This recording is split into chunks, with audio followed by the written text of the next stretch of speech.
Good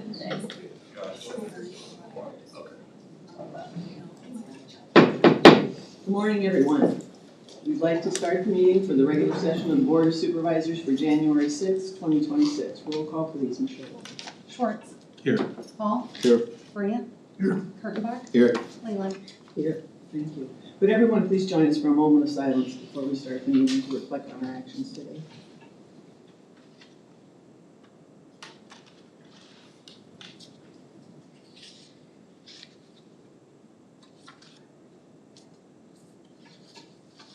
Please join us for the Pledge of Allegiance. I pledge allegiance to the flag of the United States of America and to the republic for which it stands, one nation, under God, indivisible, with liberty and justice for all.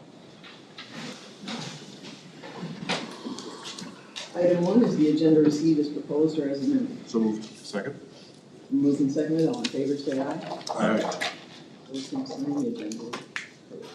Public comments, item number 2. Is there anyone that has anything they'd like to discuss or comment on before the meeting that is not on today's agenda? Aaron Stacy Roberts, 411 Harlan. Been coming here for too many years about this criminal organization that I have described to you. I just want to give you an example of what I'm going through right now. I'm having to file a motion myself, pro se, to try to get the sale rescinded on some farmland that out of 29 heirs, 2 of them sold it, 6 of them got notice that it was even for sale. 1 of the 6, 2 of them was administrators. 1 of them, I went to Mr. Brian Williams about after I got the estate opened back up. I became the administrator and I found out that there was a $17,196.65 conspiracy between the checks issued, I mean every check issued, and the amount reported to the court. When it says reported to the court, it means in the final report that tells where the money went. There's $17,000 difference that my aunt obviously stole from us. I had my lawyer go to Brian Williams. We wrote a letter to Detective Weber, which I have here. I still haven't been able to get that investigated or even looked into. Now, we're trying to be a safe city here, but yet you're looking over corruption that has caused my family. There's a case down upstairs over this, where there was a fight at a funeral over this money.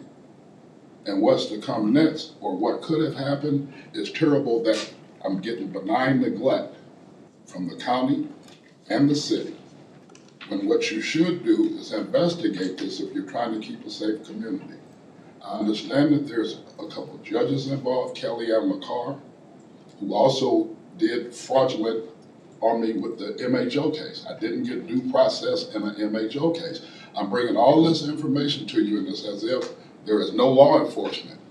I'm learning different from Epstein and how far they're going back with what is going on with them and the people that's involved. They're after presidents if they're involved. I wish that the county would quit being a part of this ongoing cover-up of this criminal organization that will end up getting people killed if they're able to continue to act like this. Everybody's not going to act out like me. You all have a good day. Thank you. Is there anyone else in the audience that would like to comment today? Hello, I'm Tara Tiggis. Excuse me, I have a cold. I live at 117 Rebecca Road in Hudson. Let me begin. I wrote a speech here. Good morning, Chair and members of the board. I'm here to raise concerns about a police incident report authored by Hudson Police Chief Daniel Banks that contains false information about me and was later relied upon as factual, resulting in reputational harm and subsequently contributing in the loss of my job at Hudson Community School District. At the time of this report that was written, an actual harassment incident involving the same family was occurring in which I was the victim and was being addressed by the Sheriff's Department. I did not see or interact with Chief Daniel Banks at any point that day. Despite this, Chief Banks authored an incident report against me while off duty without a call for service, case number, or investigation. That report was offered to the defendant's daughter to support a restraining order against me. That request was not granted. In contrast, I was granted a no contact order as the victim of the actual harassment occurring at that time. My employer received and relied on Chief Banks' report before I even knew it existed, and they labeled me a harasser. At the time, I had no idea why that claim was being made, and while I was the actual victim, I did not know that that report existed and that the school had received it. I only obtained a copy after several attempts to discuss the issue directly with Chief Banks, who acknowledged she authored the report, and then submitting an open records request through the school district. When I received and reviewed the incident report, I had immediate and serious concerns about its accuracy and the process by which it was created and used. When an incident report is written under these circumstances and relied upon by third parties, it raises significant credibility concerns and undermines trust in official records. I have sought clarification and review through appropriate channels, including speaking with county attorneys, but I have not received guidance on how concerns like this are independently reviewed. I have brought a copy of Chief Banks' incident report, official documentation from Black Hawk County identifying me as the victim of harassment, the no contact order placed for my protection, and records for every call of service ever associated with my name, should the board and county attorney wish to review them. I have them here. I respectfully ask the board to identify the oversight and review process because reliance on a credibility challenged police report has caused serious harm to me and my family and must be addressed with transparency and accountability. Thank you for your time and your consideration. Thank you. I believe you sent us an email as well. Yes. If it has that information with you, anything to leave, that'd be great. Yeah, it has all things, so thank you. Anyone else that would like to speak in public comments today? Anyone online? Right, moving on. Years of Service Award to employees with 20 or more years of service. Michelle, do we have one? Yes, we have one. The county would like to recognize Justin Stafford with the Sheriff's Office for 20 years of service. Congratulations. Thank you.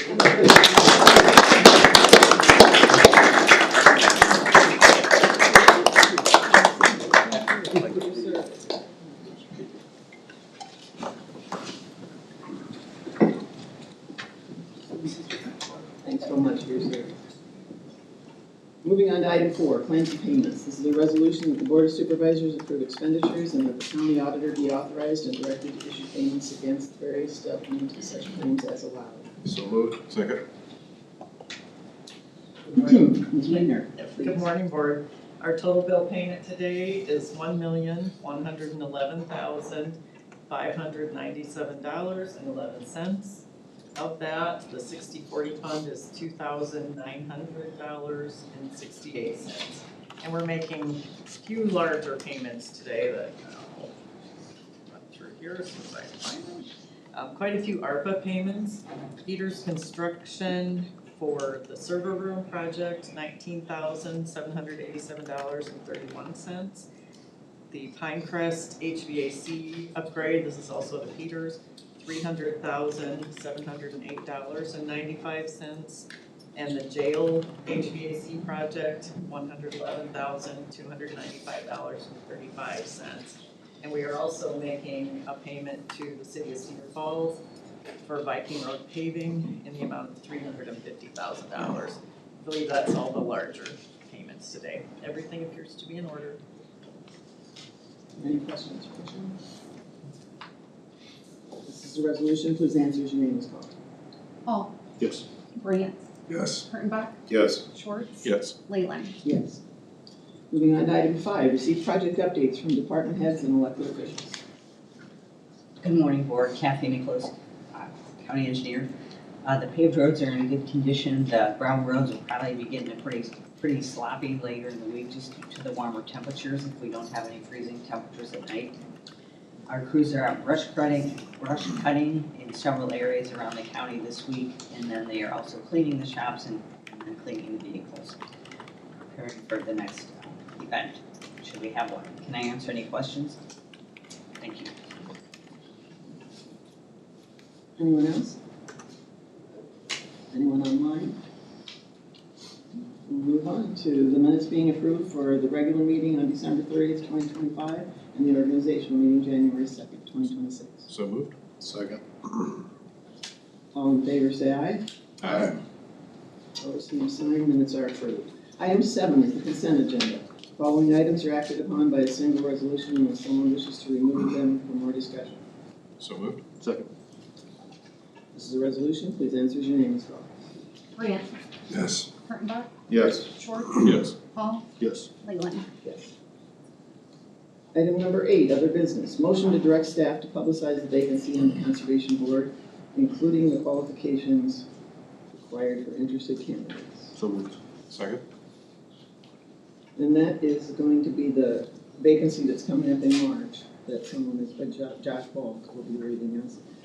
There is a gentleman that we were going to be interviewing, if you're available. He mentioned that Thursday at 1:30 would work for him, if that works for you.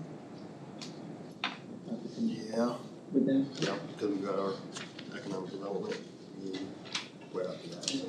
Okay, great. I can send an email to you, but if. Yep, that works. Great.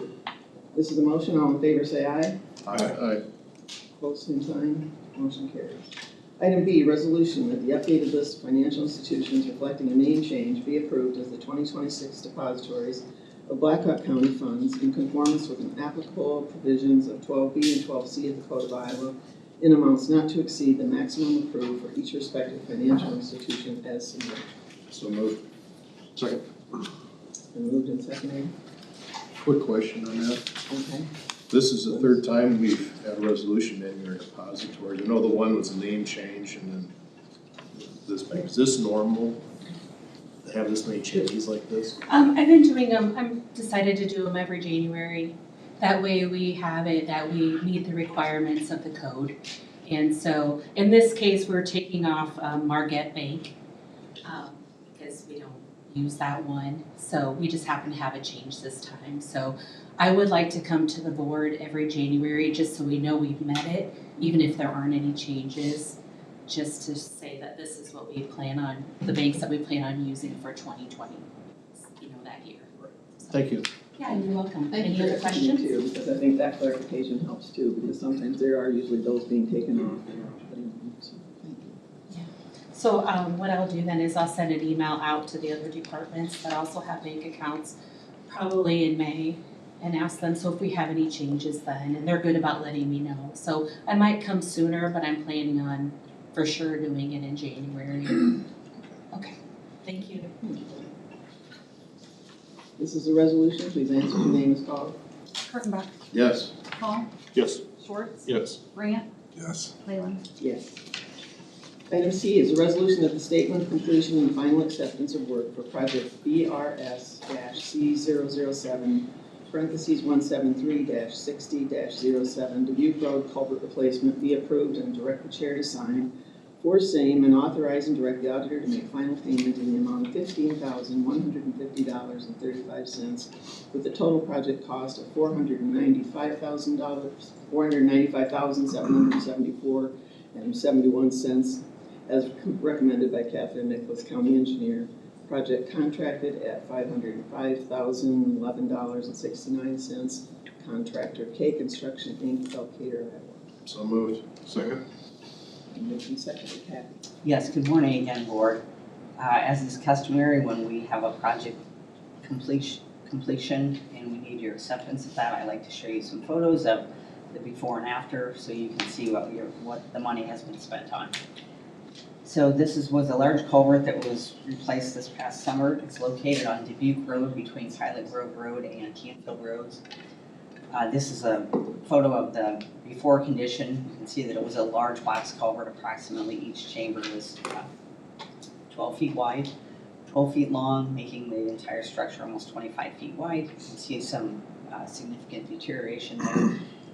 The structure was built about 68 years ago, and you can see the vehicles travel per day.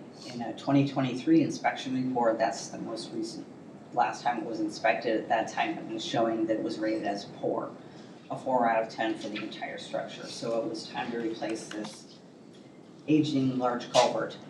These are some of the deficiencies that were noted in the last several inspections. Just falling concrete in various locations in the large culvert. That would be what's seen here. You can see this is rebar. This is at the end of the wing wall on the downstream side. You can see exposed rebar here. Again, more spalling on the top of the concrete box. And then this is efflorescence coming through the concrete, so water's leaching through the actual wall of the culvert, bringing salts to the surface of that wall. And then another large deficiency here was a large opening, 2 to 3 inches wide, and then a void is existing back there. So it really was time to replace that culvert. These are some of the contract particulars. We needed a new large culvert, a twin 12 by 8 feet tall by 86 foot long reinforced concrete box culvert. To replace it, we did award it to K Construction last year, about a year ago, for about approximately $500,000. We specified 70 working days and $1,000 per day of liquidated damages. They did start work in June. So of course, some of the first orders of work are removing the asphalt pavement. There was actually concrete pavement, old concrete pavement, because this is old Highway 20. That is still under much of that roadway. So it was removing that asphalt and concrete, and then removing the guardrail. And then in the middle photo, you can see the demolition of the actual box culvert. And then of course, one of the first orders of work is to divert that tributary to Indian Creek Road. So this is the tributary getting created there. K Construction then went on to build a level pad in which to construct the new box culvert on. It is customary for a box culvert of this length to chop it up into halves, into 2 pieces. K Construction did that to fit their crew and the formwork, whatever materials they had on hand. It was easier for them to construct this in halves, so you can see some of the green steel on the floor of the culvert there.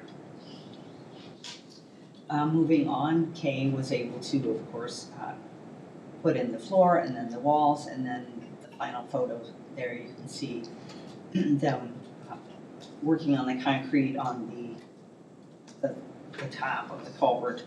And this is all taking place on the south side of the culvert.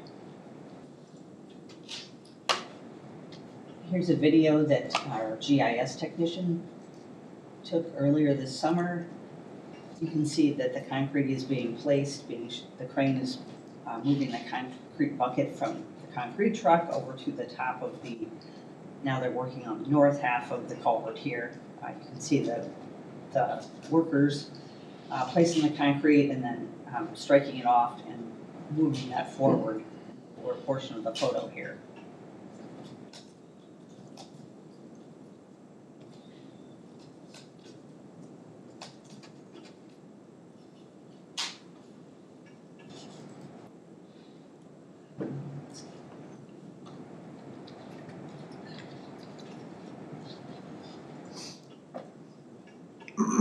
So moving on to the construction of the wing walls. Wing walls, of course, are very important for us to control erosion and undermining of the large box culvert.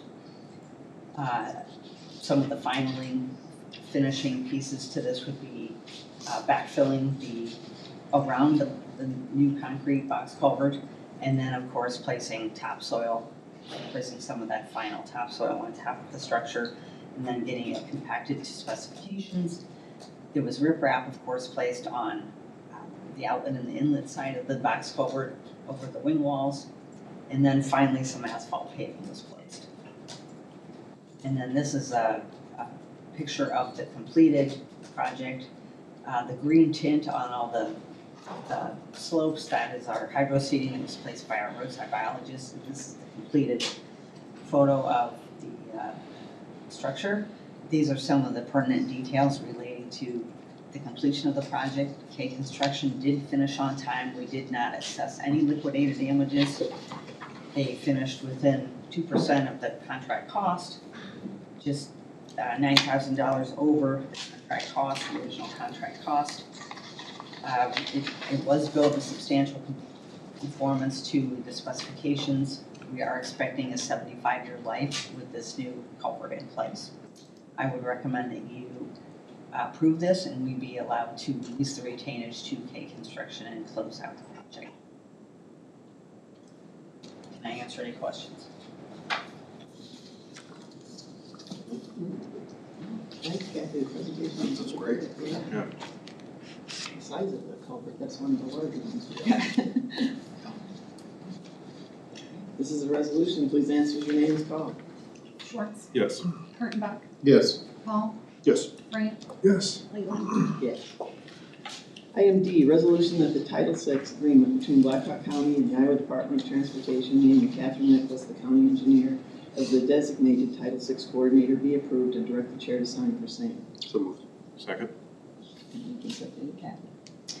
Yeah, these next two items relate to the way in which Blackhawk County receives federal funds. We use federal funds. There are some requirements that apply to all of Blackhawk County. We are sending in our annual agreement and assurances, and this year we are sending in an annual report. And I did email you a copy of that. It is quite lengthy. If you are interested in getting a hard copy of that, I can provide that. Most of the information you are probably familiar with because you've probably seen it on our website or in various places throughout the county. I would say that we did make some,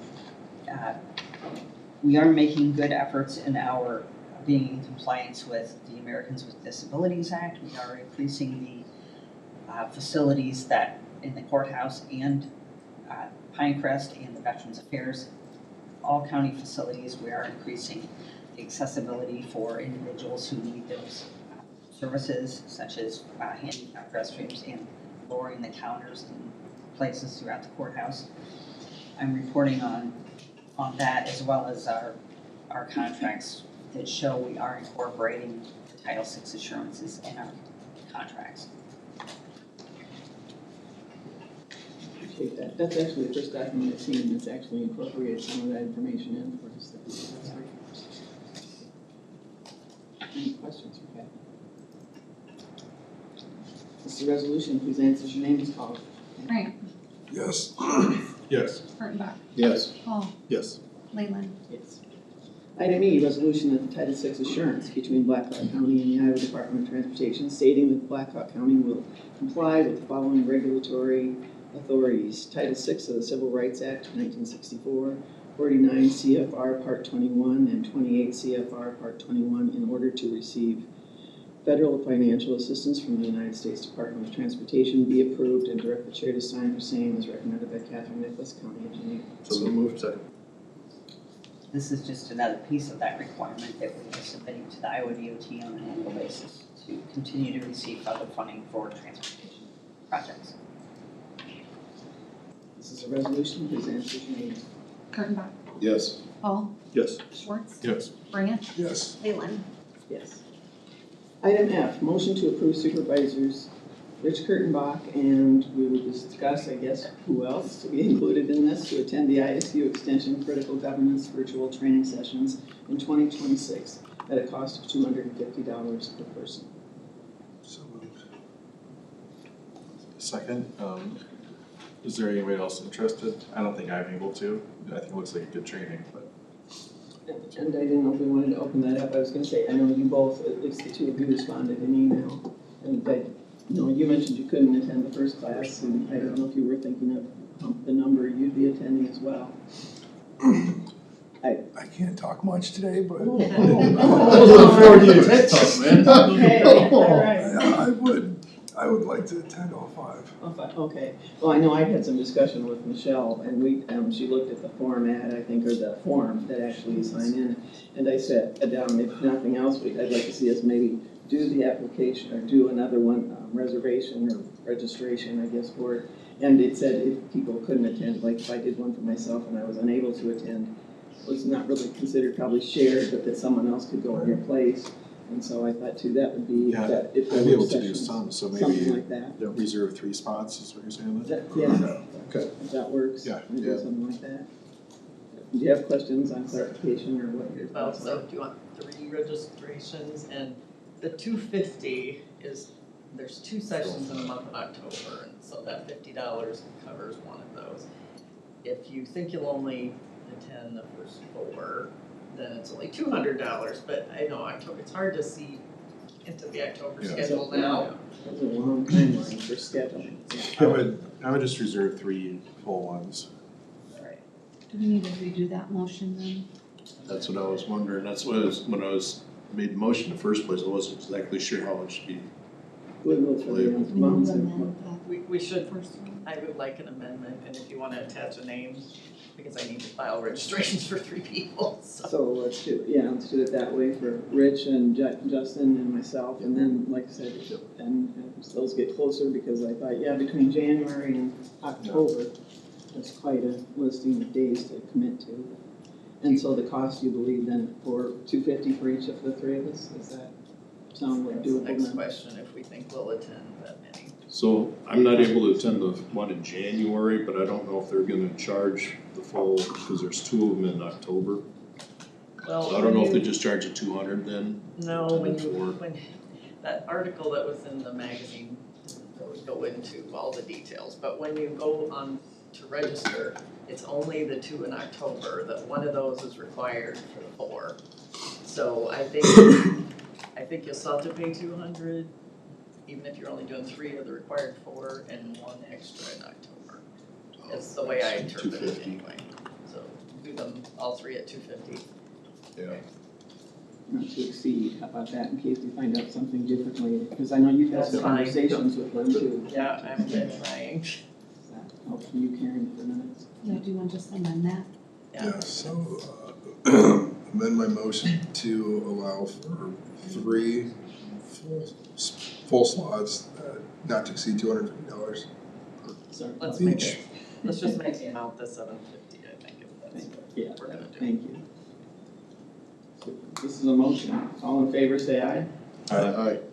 Opposed, same sign, motion carried. Item 9, work session. We've all been waiting for this, and this is great. Thank you, Michelle, for getting this on the agenda.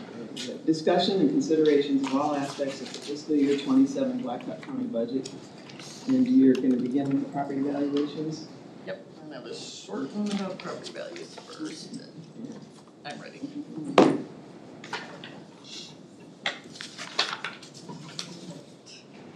I'm going to start out, you've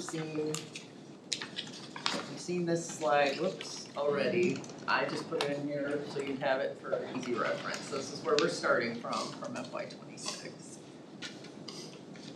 And the budget timeline, I've kind of added some dates in here. We have to upload our preliminary budget information to the Department of Management website by March 5th. Then the auditors are supposed to send the mailing to all the taxpayers by March 15th.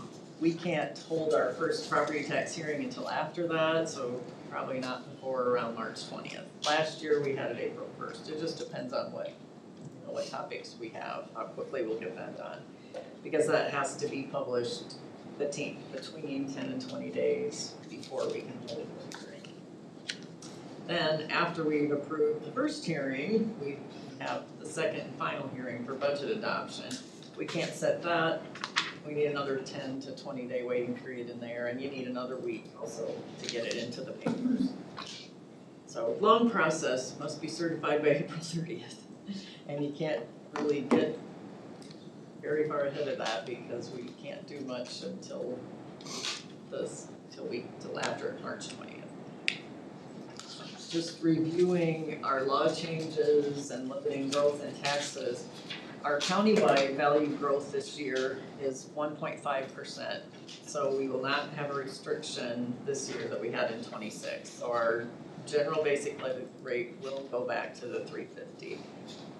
The rural value growth, however, that was 3.7%.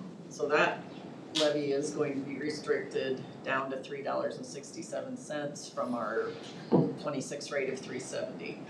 The actual maximum levy rate allowed there is 395, but because we were only at 370, it restricts you down to 367. These other items we talked about before, so I'm just including them for you to review if you wish to. Other things affecting property values, our residential rollback fell by 6.51%. That's a very large drop. We also saw a very large increase in assessed values, generally 10%.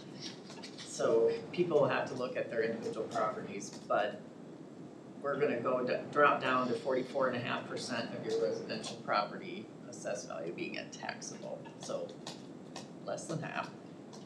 And you'll remember, as multi-residential rollback's gone, those are treated as residential. We now have a two-tier calculation for businesses. Nothing about property taxes has been simplified, because now they get the first 150,000 uses the residential rollback, that 44.53%, and then amounts above that use a 90%. So a little bit of good news, our general basic levy will generate an additional almost 552,000 for FY27 to help pay for new costs, pay raises, anything else that is increasing.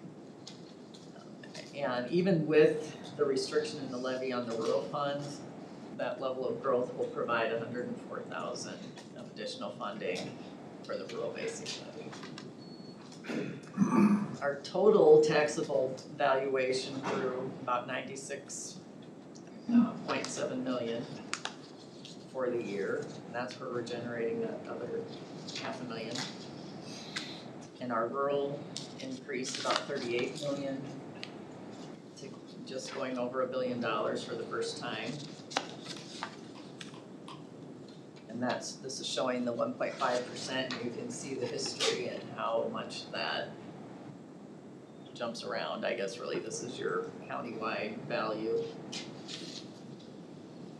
Rural is a little more steady, but also jumps around some, and you can see that going to 3.7% this year.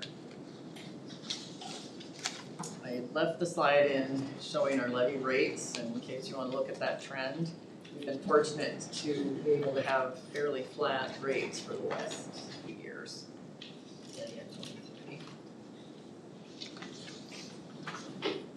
This one's a little hard to read, but I am showing the assessed and tax bill values for the 10 largest counties, and Blackhawk County remains about the 6th. This does not include TIF values, so we are 6th largest, which makes sense because we also coincidentally have the 6th largest population. It is very interesting how that all kind of correlates together. I did include the TIF property values.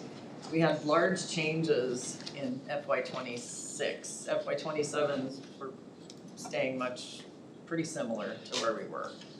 So not too many changes in TIF valuation there. In terms of property taxes, for the 10 largest, we are about six or seven. Somehow, I have my notes on here. I think we're 6th in total property tax collections, which is again, right, about where we should be based on population. I was also asked about our debt service taxes, so I did a couple new slides, did some research on that. We are currently 7th in debt service tax collections, so slightly lower than maybe, what our ranking would be, but really very comparable to the entities that are our size.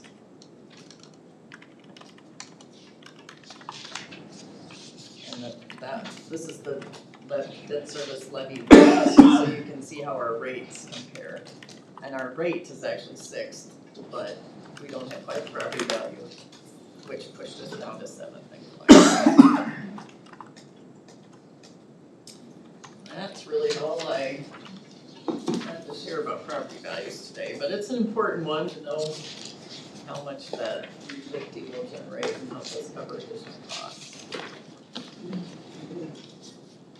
Recalling from last year's budget process and some of the confusion, amongst residents with the mailings. Has there been any discussion from auditors about ways to help provide clarity outside of having folks show up to a meeting to understand that they were stirred up a little bit? There's been a lot of discussion. You're right, it was very confusing.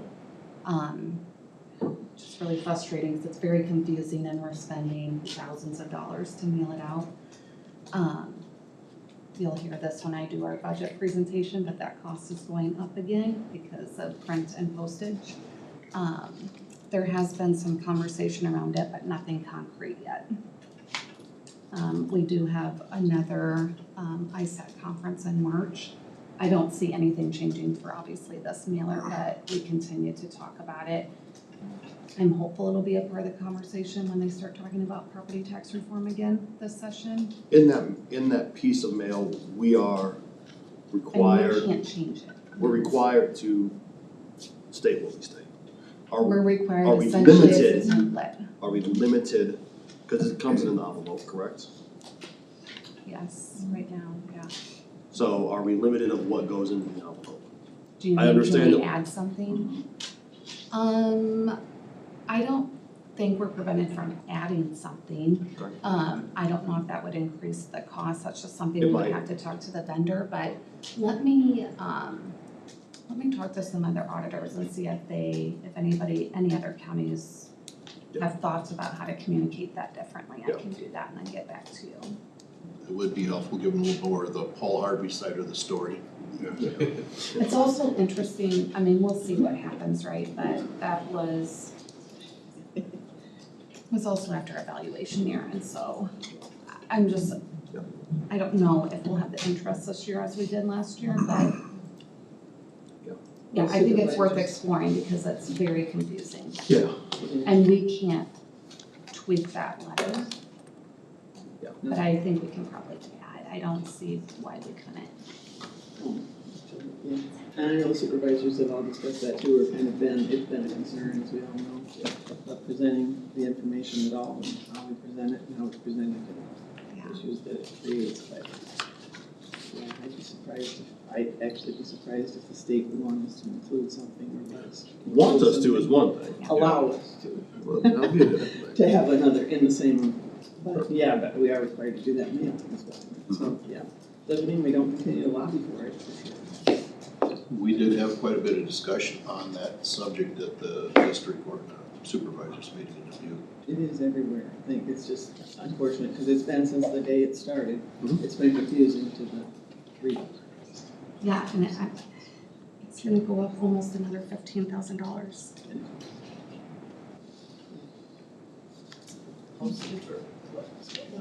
Postage mostly, the postages. I appreciate the information, Yep. Michelle, I was gonna say, in the caps changing and some of that, I would say, but also where we trend with the other counties is always helpful.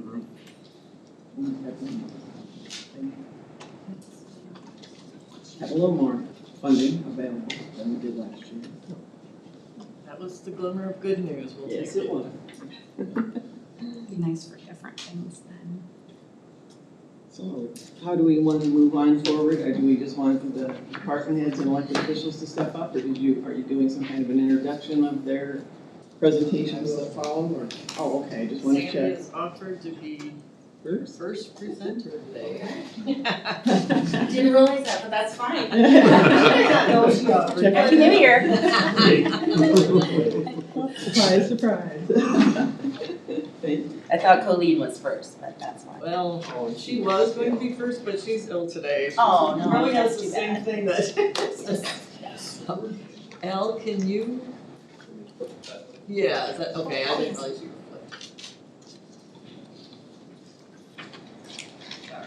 Don't know if I need to go over our purpose exactly. I think you all know that we record documents, we handle DNR licenses, we're a passport acceptance facility, and we work closely with Health and Human Services on the vital records. Before we look at the budget, I did want to give you a quick update on the recorder's bill last year. This was to raise recording fees for the first time in nearly 40 years. It passed overwhelmingly in the House, 79-8. And on the last day of the session, it was being discussed in the Senate and it went nowhere. They didn't get everything worked out on the last day. So we are taking that up again this year. So I'm not a huge supporter of raising fees, but I think when it's been 40 years, it's probably time to look at it, so. And they want to use those fees for some nice programs. They want a statewide Back the Blue program and a statewide property fraud alert program. We have those in Blackhawk County as part of our vendor. It's free to our customers, so we do that on a daily basis.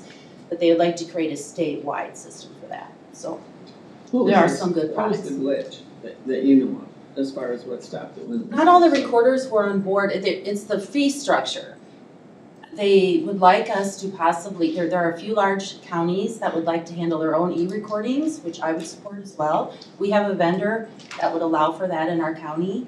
The smaller counties use a third party and we all have to submit there. So that was dividing some of the recorders. So they tried to work through that and they're doing that again this year. So feel a little bit better about it this year, but we'll see. There's other issues to deal with. Anyway, in looking at my budget, it doesn't really change much from year to year. As far as the revenues go, you know, our recording of instruments is economy driven. When the interest rates are low and the housing market is great, our numbers are gonna be up.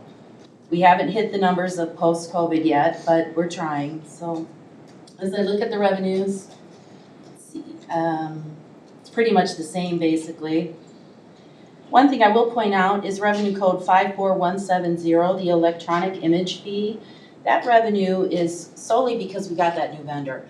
That $5,800 is because we have one customer that subscribes to our images each day. And so if we could get a lot more customers, which we're trying to do, we would see an increase in the image fee count.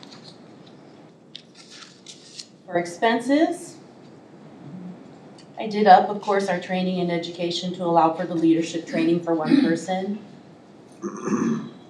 And I was able to decrease our maintenance contract agreement line item. The first year of our new software package had some initial setup fees that are not included in year 2 and 3. So that went down. I have office equipment rental, our copiers and our printers, which we do have a lot because of the nature of our business. Those leases are up at the end of this year. So we will be, I think at Michelle's recommendation, looking at purchasing those maybe instead of leasing. And I plan on purchasing those and using our records management account to pay for that, so. Have 9 employees. There's a possibility 1 may retire at the end of next year. That's not official, but that has been talked about. So. Can I answer any questions?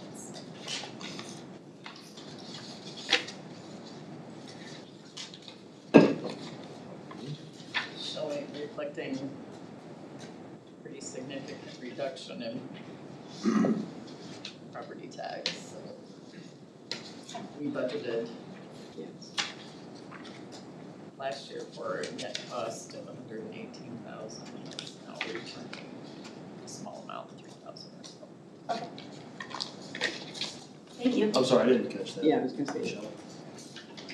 If you look at the last page, the net property tax, she's increasing her budgeted revenue somewhat, or something's not adding right here.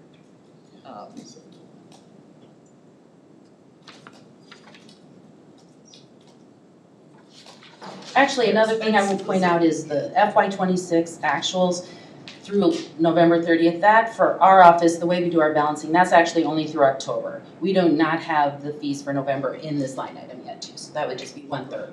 And which one was that? The FY26 actuals through November 30th. We don't have our balancing done on November 30th. Obviously, we're still collecting those fees, balancing those reports and writing those checks. So that line item only is through October for us. But to be comparable, it's that way every Yes. November, so, but Sandy's right, by June, that will turn around. And her revenue is doing well this year, as she told you, her revenue is kind of market dependent. Right, it is. And we were seeing, we had a strong fall in recording, so. With the recording fees, so those didn't go up, right? They did not pass that bill. They're trying to raise that, like I said. How And much? the recording fee is a per page fee in Iowa. It's $5 per page. Mortgages can be up to 20 pages, so it just, documents can vary, the fee. A deed is 1 page, so they're trying to double the recording fee to $10 per page. Have you sort of ran that number for what that would be? Yes, it would be 275,000 for Blackhawk County. Additional.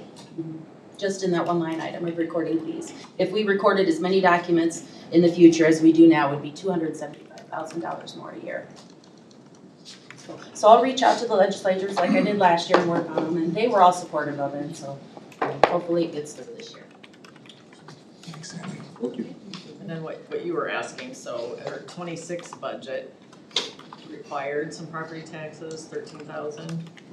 This time she's returning funds of 2,884, so there's a swing there. Let me know if you have any questions in the future. Thank you. Thank you. Thank you, Sandy. Trying to soften this up over here, Michelle? Yes. Oh, the first round's always the easy round anyway, so it's just like, that comes later, the harder part's later. Yolando is gonna be our next presenter.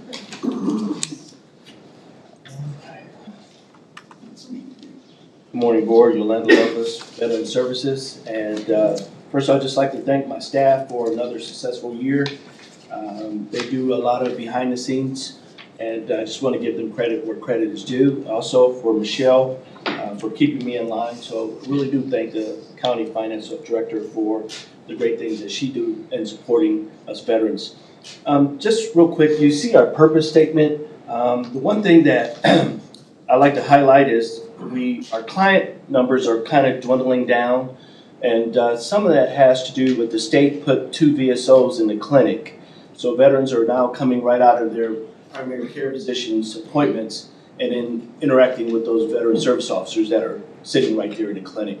It'd be a perfect world for us to be right there too, but so it has had some effect because we can see that veterans are saying, hey, I interacted with that veteran service officer that the state provided, but then they're coming over to our office for any additional. So it's still a win-win for the veteran themselves because they're getting the service, but I just wanted to bring that out that when you see that client visit per year, you will see a steady decline from 23 to 24 to 25.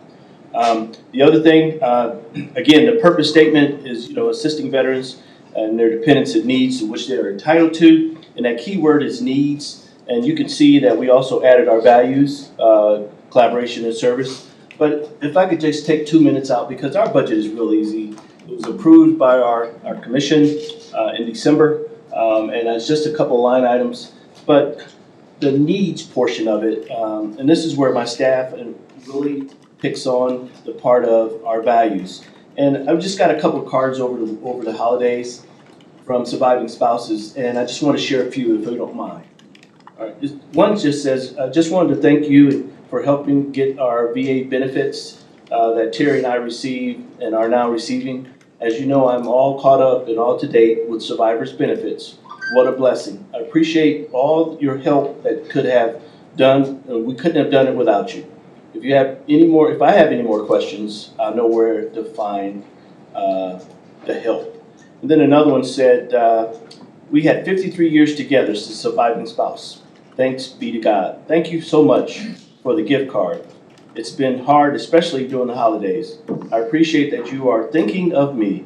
God bless you all fondly. It's just, again, our staff is meeting the needs, and I think we're doing what is right for our veterans. And so the budget comes into play is there a return on investment based off of what the county, the Board of Supervisors, and we're very grateful you guys are providing for us. So when you look at our simple budget, I have an FTE of 4 people to include Orlando. You're looking at in the revenue, you got some veteran grants. That's the $10,000 that we get each year that we have to apply for. We have to spend that money before June, and we do a great job of doing that in preparation of helping veterans. There's the miscellaneous reimbursement funds.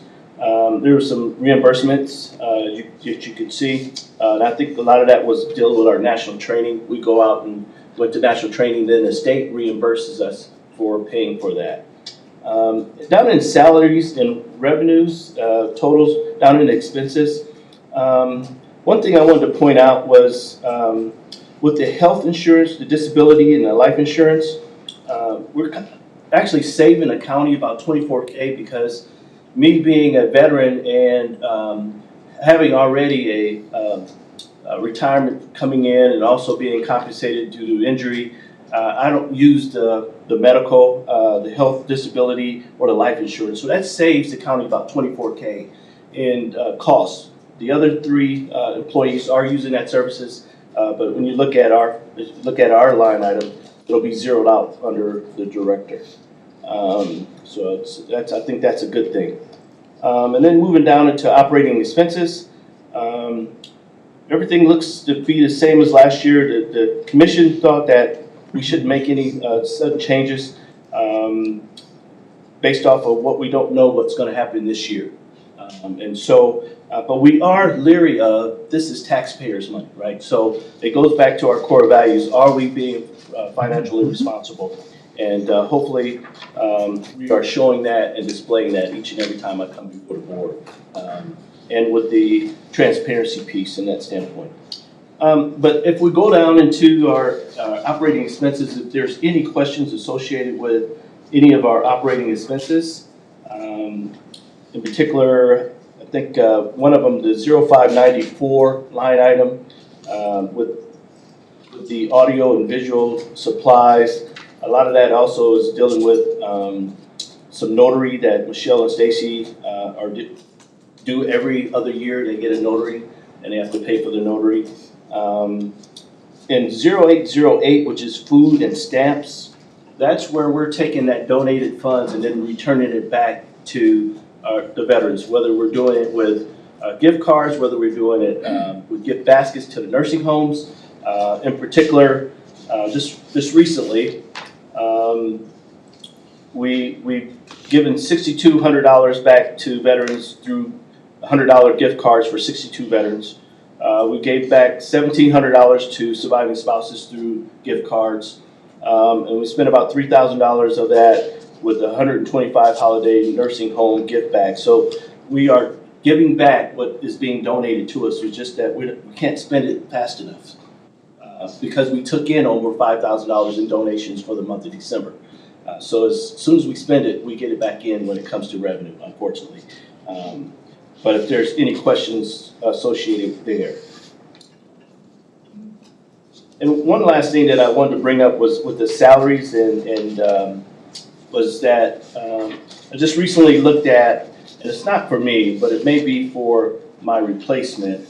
When we look at the ISAC, we look at Blackhawk County being the 5th largest in population, but the Veteran Service Officers ranking for salary is 28 out of the 99 counties.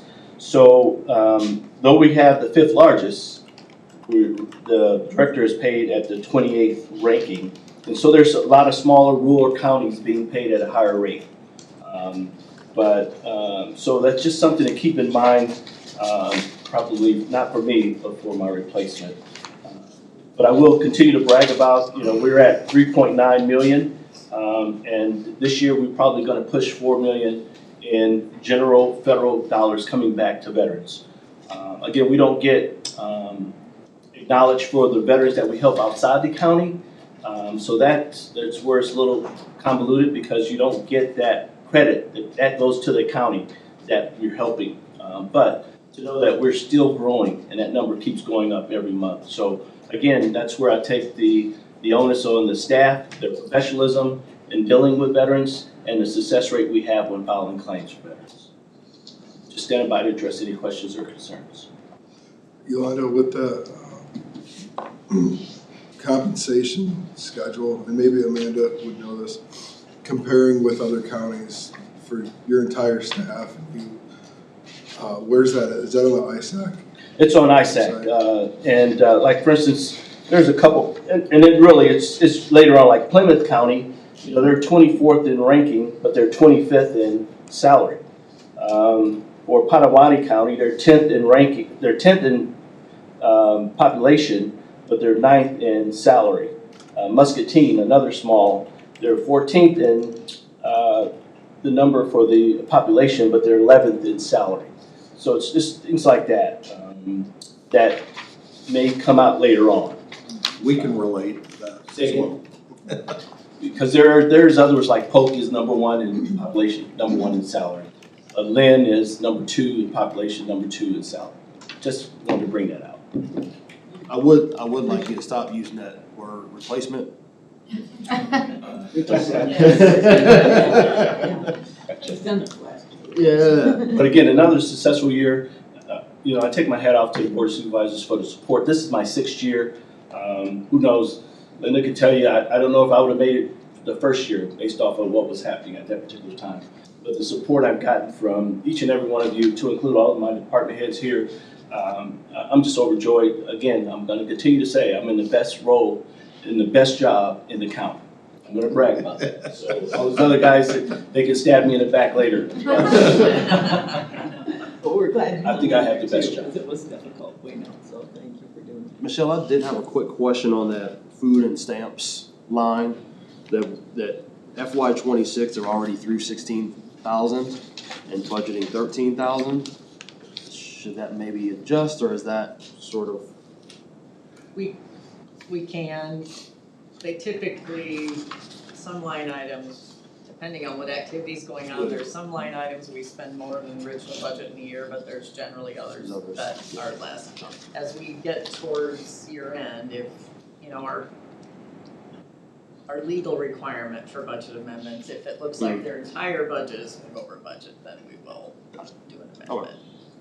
And I think there were some adjustments made to this particular budget, I was gonna say a couple of years ago, that we tried to get everything in alignment of what was kind of being spent and received. Sometimes it's just, It's hard, yeah. yeah, it's difficult to predict. The donations that come in, Yeah. you don't know which program they're gonna be for or which project, and then they're used for that.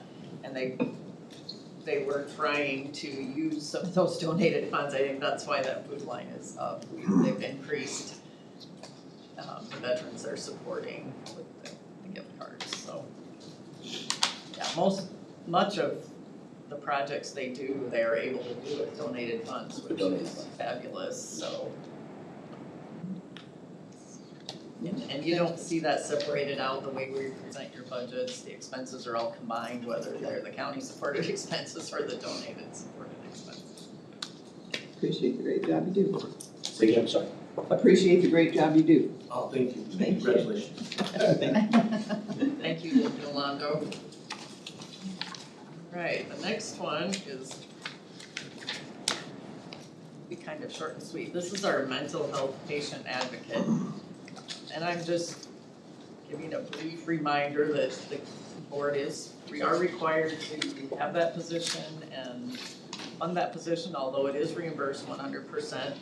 We were a little bit concerned what was going to happen with the statewide reorganization, but they are continuing to reimburse us for that salary, which we were glad, because there was really no information provided before the year started about how that was going to work. So Jackie Bailey is our mental health patient advocate, and she's doing a good job. She was out with surgery in December, so I kind of got a panicked email from her yesterday about coming. I said, no, I wasn't expecting you to come. So her budget, you can see her reimbursements now coming from the administrative service organization. Her salary, we provide some mileage and a cell phone and office supplies. She primarily works out of her home, so her expenses are very small.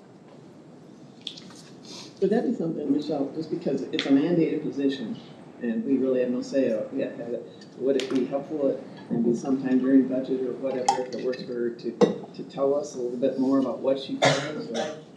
Yes, I would like that. She was able to share with me yesterday some reporting that she served 712 clients during the first 11 months of this year. That does not include December because she was off. So an average of 60 cases per month. She does more cases than that don't go in her count if she's just helping refer them somewhere else. So and we do provide services for Grundy County and a few Cerro Gordo County as well. I was just thinking in the case that where she wouldn't be with us or she'd leave for any reason and we had to replace it, I'm not sure any of us really know what that position does for the county, and especially if funding was mandated that we provide it, what we even look for candidates. I don't know, just a thought. Yep, we certainly talk with her about doing that later in the year. Because I don't think we ever get to interact with her at all, as far as anybody here. Thank you. She's out busy working with her clients, yeah. It's probably a good sign if you haven't had to work with a mental health commitment case, so. All They right, continued funding for that one, so that was, Yes. it's state funded.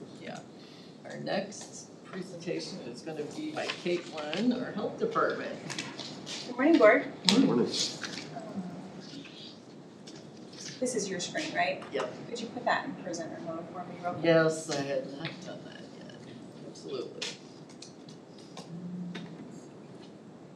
Michelle's gonna advance my slides for me. I had to be a little difficult and do a presentation. Yeah, no, if you want your notes, Al, I think it might be better. Yes. I don't.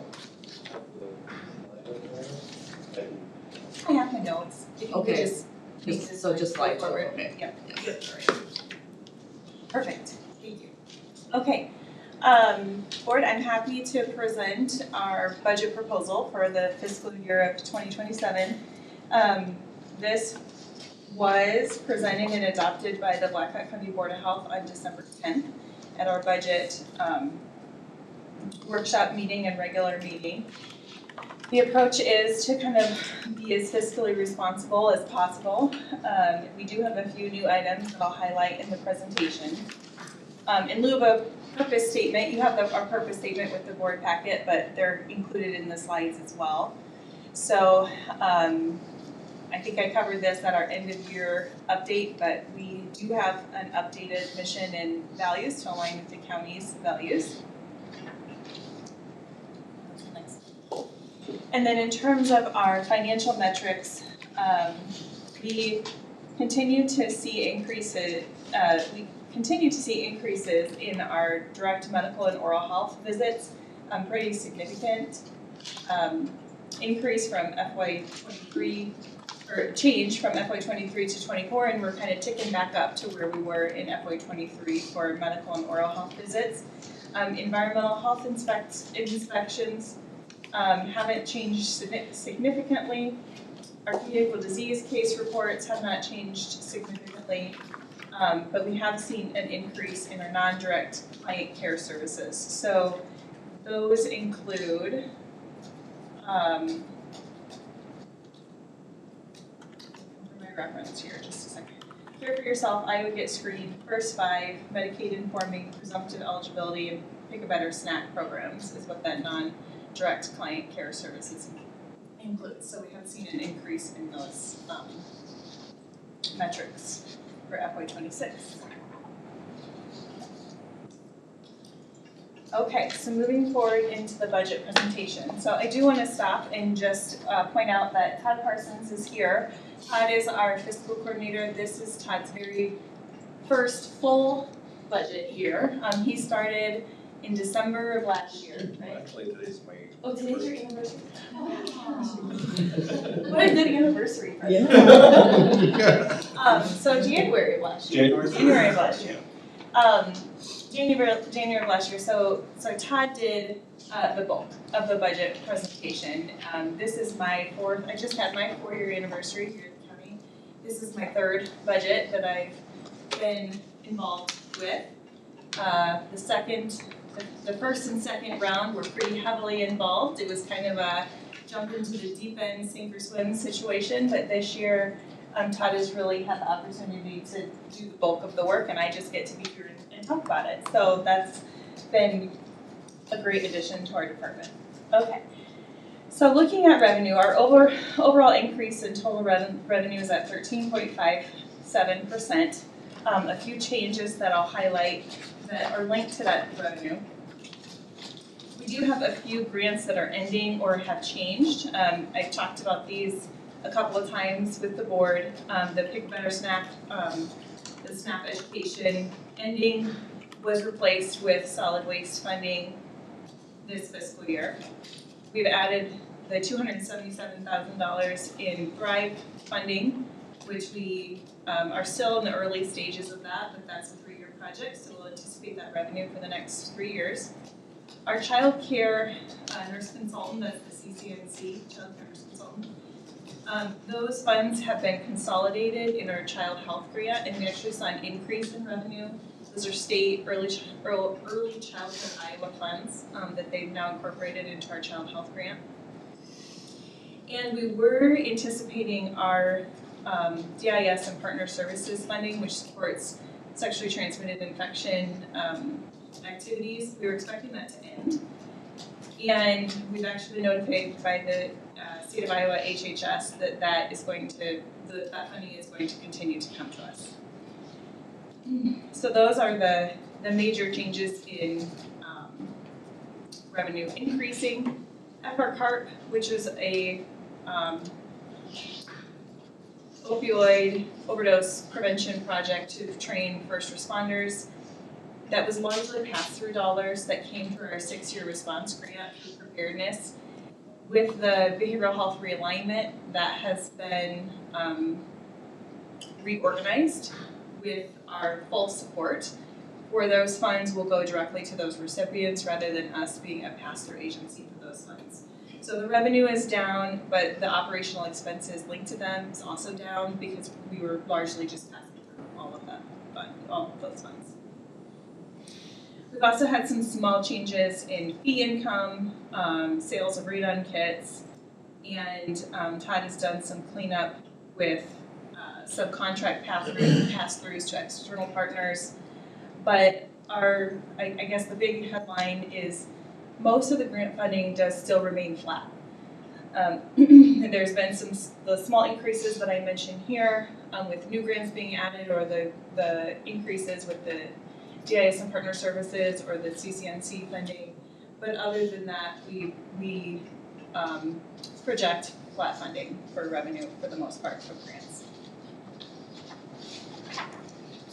Okay, this is a new chart that we don't typically present, but I think it'll be helpful in providing some clarity to our revenue breakdown.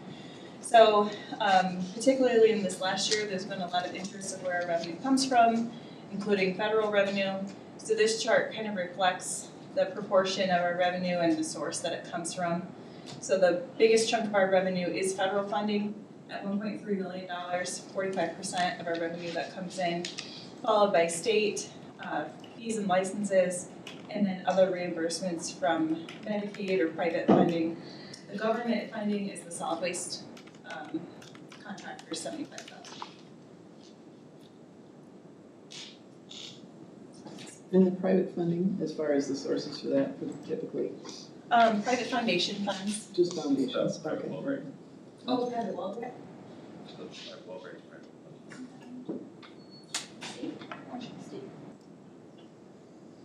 Private. We'll double check. It says other, but it says private wells. Okay. Okay. Okay. We'll double check. Yeah, I do think most of the private's gonna be some grants from foundations such as Wellmark, Community places local. like that, that's just an example. Yeah, we had, Molina Foundation, Oh, yeah, the Molina Foundation one is going through Community Foundation, yes. Yes. That was 50,000. Yep. That's what I'm thinking it is. Private foundation funds. Okay, the revenues are broken into 2 slides here. So revenues that had changes are reflected on this slide. So if there were any change in the FY26 to FY27, we listed them here on this slide, and then there's a next slide that are just no changes, we just kept it across the board the same from year to year. So the changes that are reflected here include the child health cleanups that I talked about earlier with those child care nurse consulting funds being incorporated into the child health grant and causing that to increase. The well-being grants is adding the Thrive grant, but also reflects the reduction of the FRCARP and the SNAP. And then the solid waste is the $75,000 in governmental. There's a couple of things to highlight. And then we do have quite a few revenue codes that we're not reflecting change on, it's just we're anticipating the same revenue year to year. I'm gonna pause here. Are there any questions on the revenue section before I go into expenditures? Where does property taxes fall into that? We don't reflect property taxes in our revenues, so the way that I present it to you is I show you our revenues and our expenditures, and then the gap is Okay. what our ask is for property tax. Yeah. Any other questions? Go to the next slide. Okay, so the first section in expenditures is our salaries and benefits. So the Unit 8 bargaining unit contract is the unit that is connected to public health. Per their contract, there's a 3.5% wage increase that will be effective in July. We are making some changes in FTEs that are reflected below that. So the public health information analyst, this was a position that up until earlier this month was half shared with IT. 0.5 for public health and 0.5 in IT. Due to a staffing change, that position is vacant right now for us.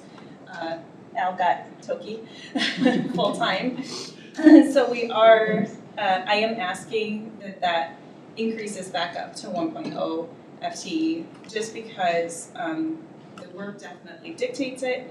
And from a replacement standpoint, it is much more competitive to replace at a 1.0 FTE, and we have plenty of work for that position to do. So that is why I'm recommending an increase back up to a 1.0 FTE for that. So do you have Toki until the year end? December 8th, Yeah. I think was the day that she officially transitioned over to IT. So it's going on week 3 without Toki.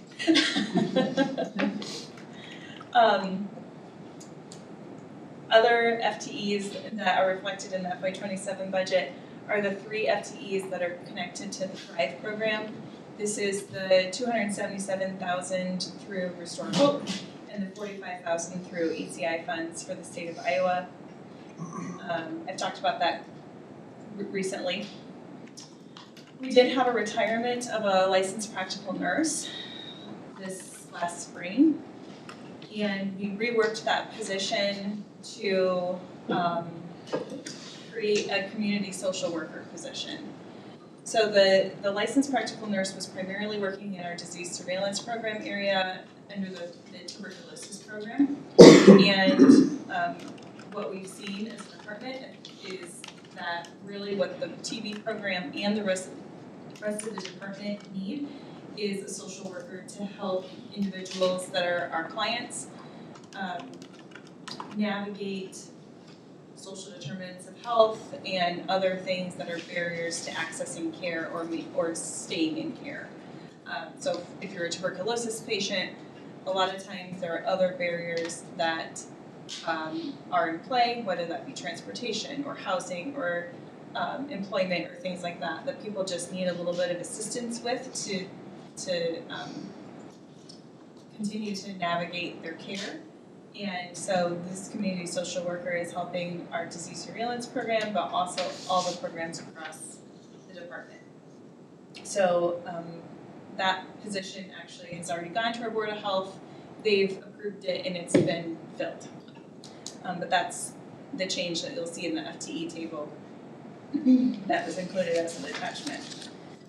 We're also, for the first time, reflecting a request for 0.69 FTE for 3 part-time interns that we would pay. Up until now, essentially we have not paid our interns for any of their work. And my philosophy on that is that interns should be paid for their work for it to be, number one, more competitive and for us to have a better match with interns to interns, or interns to employers, and just have a way to make sure it's a good fit for both parties. But also, kind kind of background on that is the inequity that exists. If internships are unpaid, then that sometimes shuts the door to students or other people seeking internship opportunities that are unable to do an unpaid internship because of their life situation. And so this is the first time we're including this in our budget. And it reflects 0.69 FTE. That is one intern per semester for 3 semesters of the year.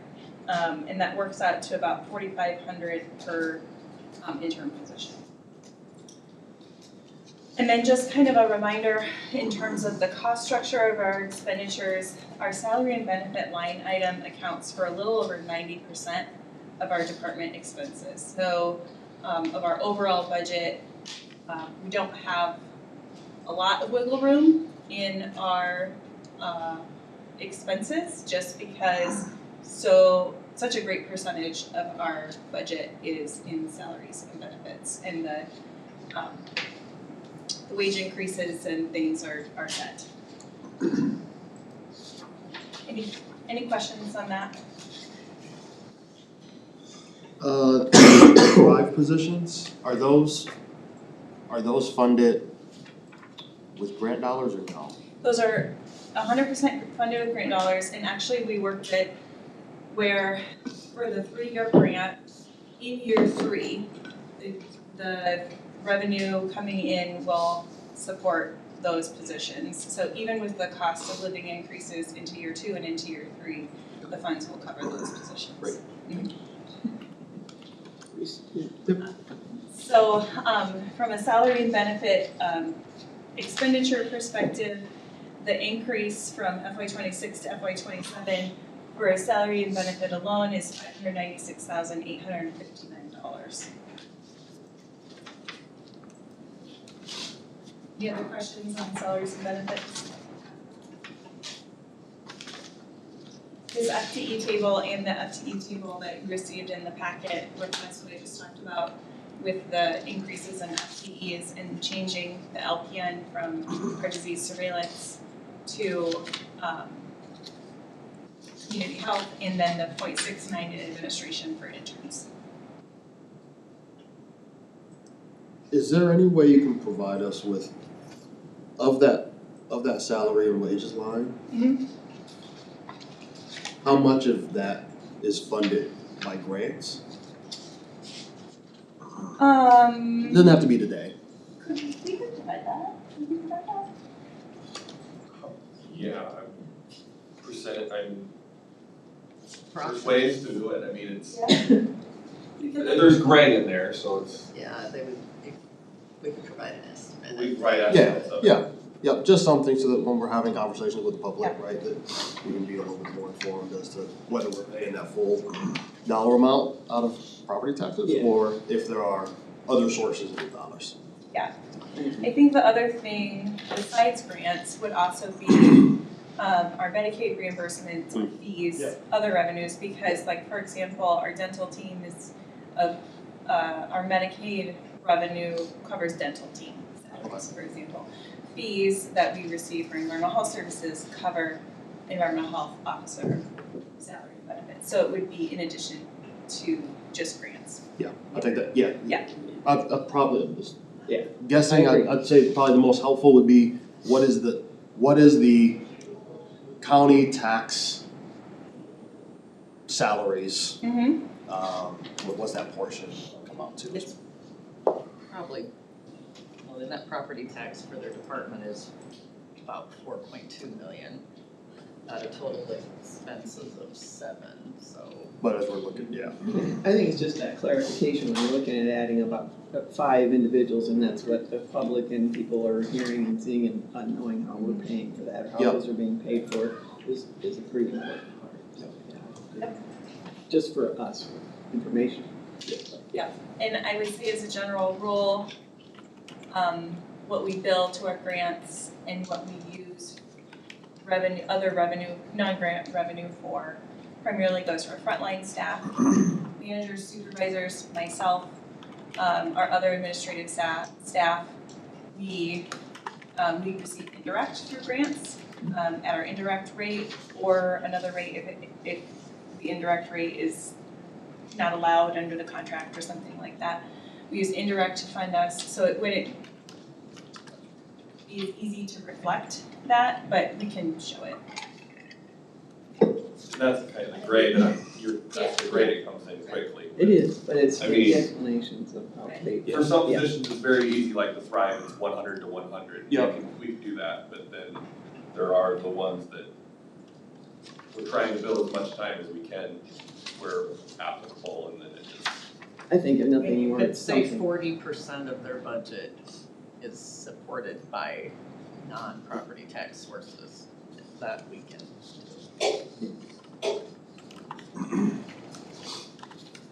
Because I don't think the public is, in general, would probably understand that part. If you're increasing numbers in your employment, then they would just assume that you increase that much. So I don't think it's helpful. Thank you. Because to look at this, I think, most people would just see the increase of 5, Correct. 4 point, and wonder, wow. That's a big. Caitlin, bear with me as I try to speak. As far as you can recall, have we had any positions that have been kind of hired based on anticipated grant funding, and then a grant gets pulled out? And then what do we do at that point? Retain the position and cover it through property tax? Well, I'll be quite honest, this year that happened. Our Pick a Better Snack grant ended abruptly. We didn't have a succession plan in place because we weren't anticipating we would need one.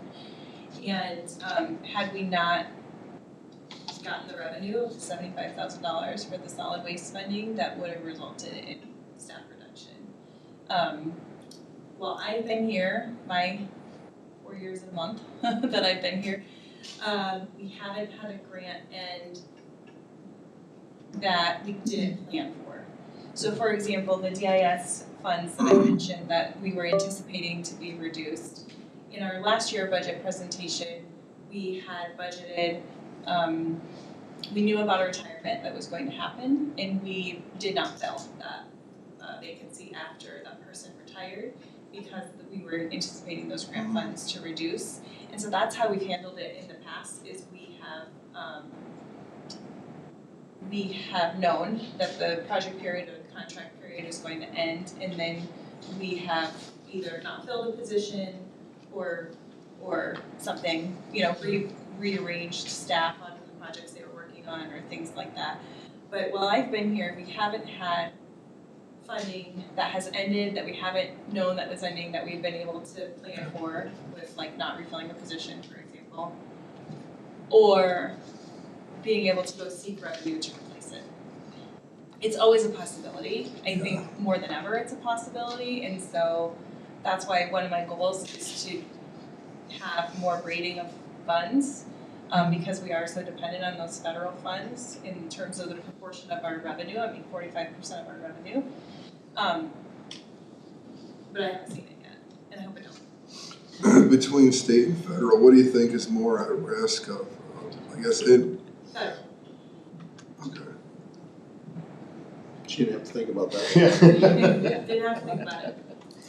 I thought about it a lot. Yeah. But you did say 45, is correct? I think we're talking 40 to 45. 45% of our grant funded. It's federal revenue, Federal. yeah, which is through grants. Yeah.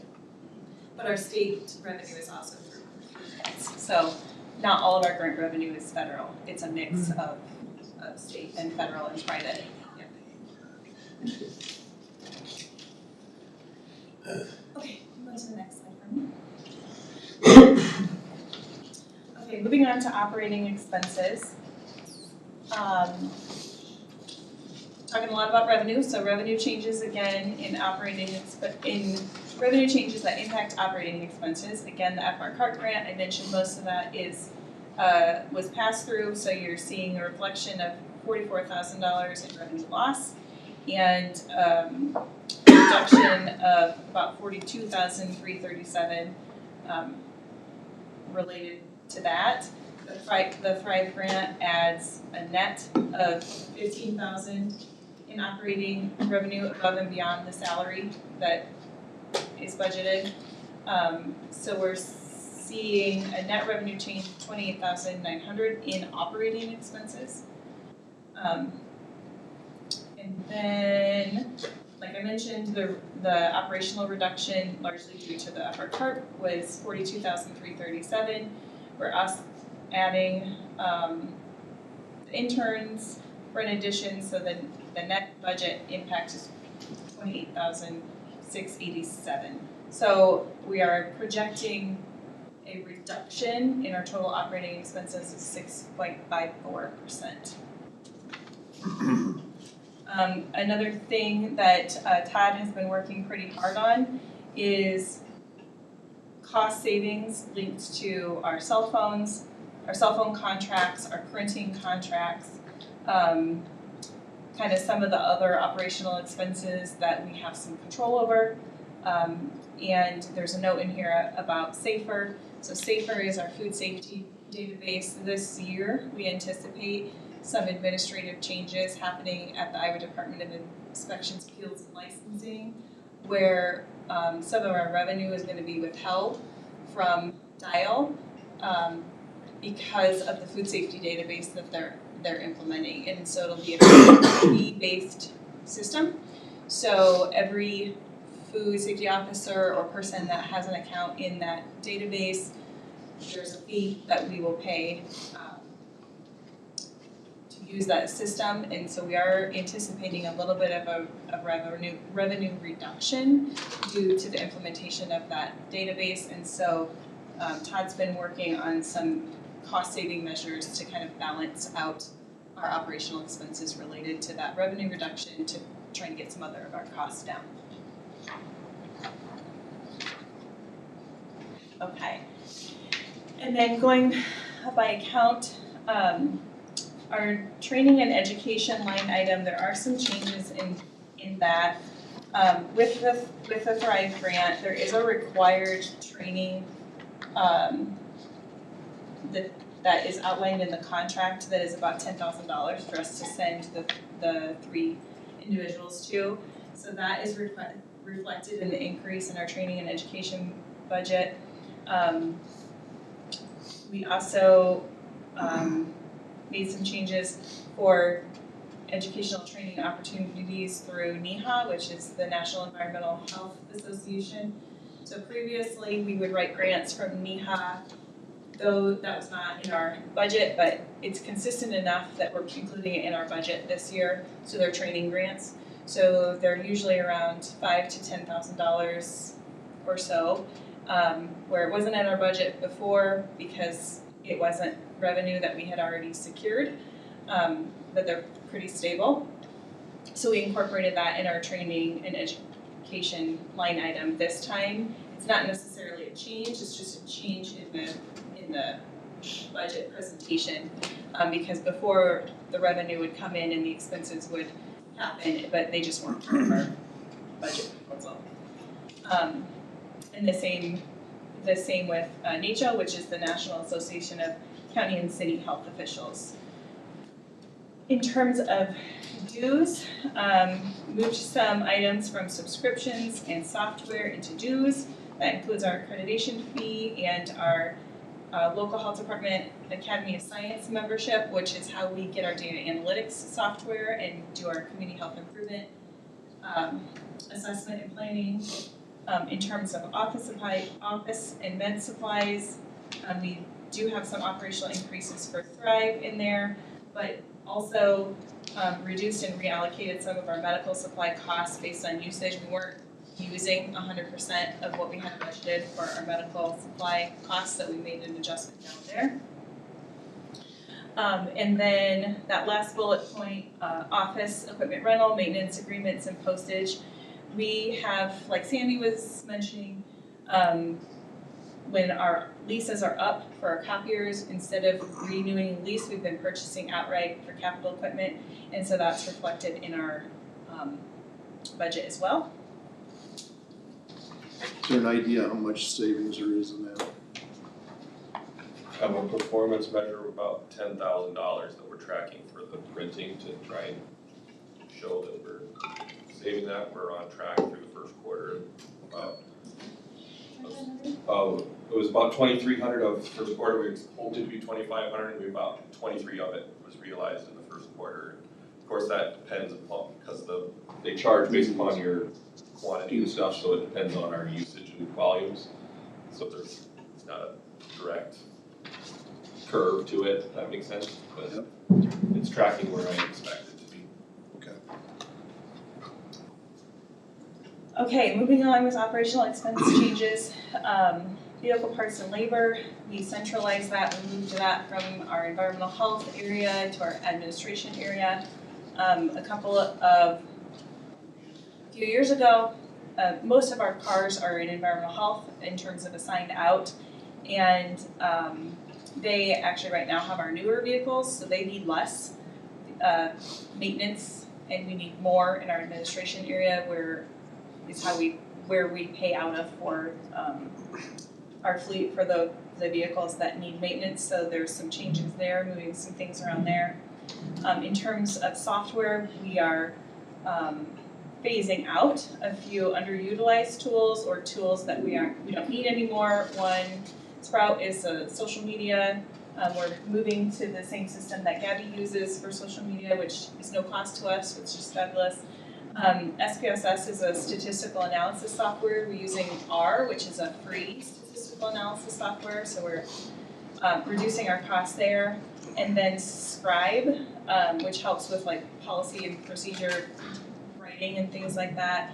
We're not using it as much as we thought we were going to, so we're going to reduce our costs there on those software items. But we are adding a few AI licenses for staff, primarily to help with, one is going to Todd and one is going to our epidemiologist. And then in professional services and county cash outlays, again, the reflection of the FR-CARP subcontract, and then adding the anticipated safer food safety software costs, and the OD2A pathways, I don't remember what that one is. Moving that. It's just the way it was being reported, it was budgeted under a professional service, but we pay for it as a cash outlay. So it's $65,000, it was showing we were spending over one line and under another, so it's correcting the methodology in which we account for it. Thank you. See? Fabulous. And then I mentioned cell phone cost reduction, that's reflected in our utilities line. Todd negotiated a reduction in our cell phone lines with FirstNet, which actually is a pretty significant reduction because we do have, most of our staff have cell phones because they're out in the field, or are required to be on call or something like that. And so we do budget, in the past had budgeted $600 per phone per person every year. So a reduction there is actually adds up. Okay, so this just reflects all of the things that I just talked about, the changes with all of those line items. And then the next slide, one after that, reflects our operating expenses that did not have a change. And then finally, capital request. So for a long time, our capital request only included vehicles. Because of our switch to having leased office equipment moved to purchase outright, we're also reflecting equipment in our capital request as well. So in our fleet currently, we have 22 vehicles, or assets, I should say. Our assets, current capital assets, we have 22 vehicles and 5 digital equipment items. So these are copiers or our mail machine. In fiscal year 26, the board approved purchases which allowed us to get 4 vehicles, one of which was the ARPA funded mobile clinics. So that was not in my presentation, that had been previously approved, but we did receive that in FY26. 3 Trailblazers that went into our fleet, a copier machine and a mail machine. So the total cost for capital expenditures excluding the mobile clinic, it's $94,640. This year, we're reducing our capital request down to $70,379. We're only proposing to replace 2 vehicles rather than 3. We've caught up, for the most part, on vehicles in our fleet that need replacement due to mileage, maintenance issues. You know, we're getting caught up with that. We have one of the 2010 Fusions left that we need to replace. That's the top one on this screen here. And then propose replacing either the middle or bottom picture for vehicles. That's a 2009 Flex or a 2013 Avenger. Both of those due to miles and age. So like I mentioned, this is changing our approach for vehicle replacement to a 10-year replacement cycle. We were previously on a 7-year replacement cycle with replacing 3 every year. With moving to 2 every year, it'd be a 10-year versus a 7-year replacement cycle. We're also requesting to replace one equipment item, which would be one of our copier machines, the Canon IR1643. Due to the cost of maintenance, the older those machines get, the more it costs to print per page on them. And we don't want to lease anymore, we want to purchase outright. So that's the request we have for capital. And then the last slide there is kind of our summary. So we're submitting a proposed FY27 budget request in the amount totaling $7,069,907. The proposed budget will be funded by $2,883,287 in operating revenue, resulting in a total property tax asking of $4,186,680, which is a 5.28% increase compared to our FY26 approved budget. Any other questions for me? I don't see the problem with that Ford Fusion, it looks fine. Would you like to drive it? Yeah. You will? Where do those go? Put them They up in the public auction? to Gov Deals, yeah, we list them on Gov Deals and then it's essentially public auction. The Ford Fusions, I think, you know, in 2010, they were probably a great asset to the fleet. It's been a long time since 2010 when they were purchased, and the ongoing cost of maintenance for them has just continued to increase and increase. In fact, we have one that's waiting for sale. It's probably gonna come to you guys maybe Yeah. February We have one for that's sale. waiting for sale. That is the one that you approved for replacement of our FY26 budget proposal. That is parked right now because the mechanics have said it's gonna cost more to fix it than what it's worth. It's not worth fixing it. So they're quitting on us. Do we have the mileage then? Is that tracked somewhere? Because I know that was an issue in previous years, but it's just like one of those things that I don't think we've turned it into Michelle since the spring as part of the financial metrics in the spring, but we can get updated mileage for them. Yeah. I think there was it's been several years ago, but I think they were doing some of the trade out and found out the mileage was quite low. Yeah. So it just kind of substantiates the need for.